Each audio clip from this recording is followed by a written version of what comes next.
There's 330 million Americans, I still feel like 950,000 sworn police officers, 65 million contacts every year, 10 million arrests.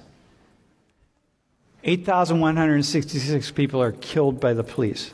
So the 60.1% is the percentage of people who identify as white in the United States. 51% are the number of the 8,000. For black people, 12.6% of the population and 27% of the population of people who are killed by the police. Other would be people of Asian ancestry, Native American ancestry, and so on. And the problem is the unknown. Is there are some folks for which we don't know, and mostly it's more recent cases. Because it takes a while, because not every police department is obligated, police agency is obligated to submit these. Let me pull out a gun. Let me pull out a gun and pull it on you and tell you to shut the fuck up and get on the floor. Like you did me. When I was unarmed, I did nothing to y'all. Tell me to shut the fuck up and get on the floor. That's how y'all talk to people? That's unarmed? That's not dangerous to you? That's how y'all talk to black women? She went like Y'all creators? Look at me. Look at me. I'm a young instructor. Look at me. And y'all tell me to get the fuck out of the car and shut the fuck up with a gun in my face. What's up in the sky? What's in the air? She's talking right now. She almost lost her life to someone in your uniform. And you're not even impressed. Y'all some fucking hound dogs.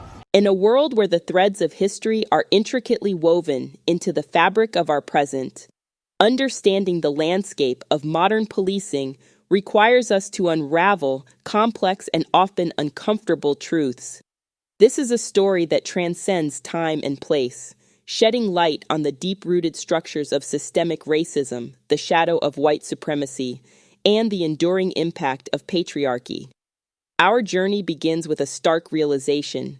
The institutions that govern us are not just neutral arbitrators of law and order. They are, in many ways, reflections of a society's collective history and values. In the shadows of buildings and badges, there lies a legacy of inequality, born from the union of systemic racism and white supremacy, a legacy that has shaped the very foundation of law enforcement. Bridging divides, the black community, and policing in America. Today's exploration, Bridging Divides, takes us through the complex and often strained relationship between the black community and law enforcement in the United States. This journey is not just about policing, it's about the historical context, cultural expressions, and the ongoing struggle for equality and justice. The roots of this relationship can be traced back to the era of slavery. Slave patrols, formed in the 1700s, were among the earliest forms of policing in the South, enforcing slave codes and suppressing revolts. This legacy cast a long shadow over the interaction between law enforcement and African Americans. Post-Civil War, the Black Codes and Jim Crow laws continued to enforce racial segregation and oppression. Police played a key role in upholding these laws, further entrenching mistrust and fear within the black community. The civil rights movement of the 1950s and 1960s brought this fraught relationship to the national stage. Peaceful protesters demanding basic human rights often met with police brutality, a stark contrast broadcast into homes across America.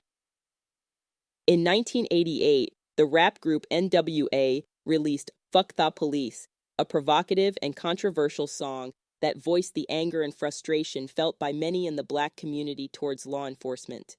The song, emblematic of the era's tensions, captured the sense of injustice and systemic bias prevalent in policing.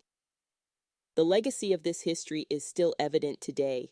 High-profile cases of police brutality, from Rodney King to George Floyd, have ignited global protests and calls for systemic reform. These incidents are seen not as isolated events, but as part of a broader pattern of racial profiling and disproportionate use of force against black individuals.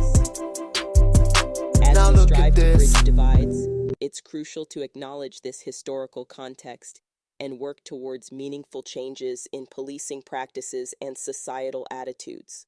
The goal is not just to reform, but to rebuild trust, and ensure that law enforcement upholds the principles of justice and equality for all. In the narratives of the oppressed, we find the untold stories of policing, stories that reveal the intersection of racial discrimination, gender inequality, and social injustice. From the legacy of slave patrols to the civil rights struggles, from the outcry in the streets of modern cities to the silent suffering of the marginalized, this is not just a history lesson, it is a lived reality for many.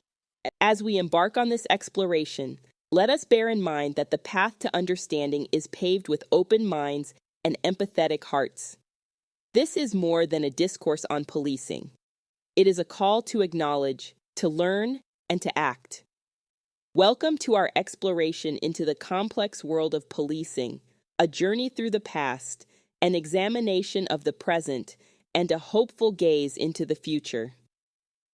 Systemic racism, white supremacy, and patriarchy are deeply embedded in many societies' fabric. They are not just about individual attitudes, but about how societies are structured and how these structures perpetuate inequalities.